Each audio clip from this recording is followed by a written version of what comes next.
নির্বাচনের বাকি আর মাত্র 6 দিন। এই পরিস্থিতিতে চাঁচল বিধানসভায় ক্রমশ হাড্ডাহাড্ডি হচ্ছে লড়াই। মূলত তৃণমূল এবং বিজেপির সঙ্গে লড়াই উঠে আসছে এই বিধানসভা নির্দল প্রার্থী প্রাক্তন কংগ্রেস নেতা আনসারুল হক জনি।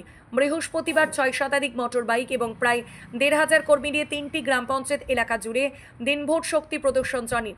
মূলত কংগ্রেসেরই নেতাকর্মীদের একটা বড় অংশ হয়েছে নির্দল প্রার্থীর সঙ্গে। এদিন থাগাটি ফুটবল মাঠ থেকে শুরু হয় মিছিল।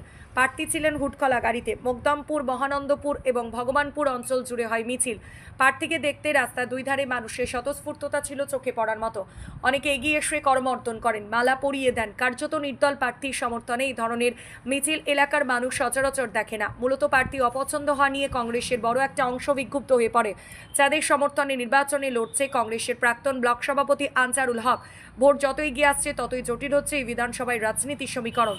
নির্দল প্রার্থী আনসারুল হক জনি বলেন, কংগ্রেস মানি আমারই। যিনি শুধু কংগ্রেস থেকে দাঁড়িয়েছেন তিনি শুধু প্রতীকের মালিক। আমাদের কর্মী, আমাদের সমর্থক, তারা প্রত্যেকেই চাই জনির জয় হোক।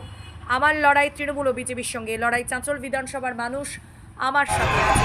তো প্রচুর বাইক কখন হয়? যখন মানুষের সমর্থন থাকে, মানুষ যখন স্বেচ্ছায় আসে।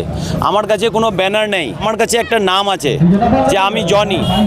সেই জনিকে তাকিয়ে আজকে হাজার হাজার মানুষ, হাজারের উপর বাইক, হাজার মানুষ যখনই জনিকে দেখছে তখনই তারা পিছনে ঘুরে বেড়াচ্ছে। তাই আপনারা দেখলেন যে আগামী বিধানসভা 23 তারিখ যে নির্বাচন, সেই 23 তারিখে কি ফল হতে পারে।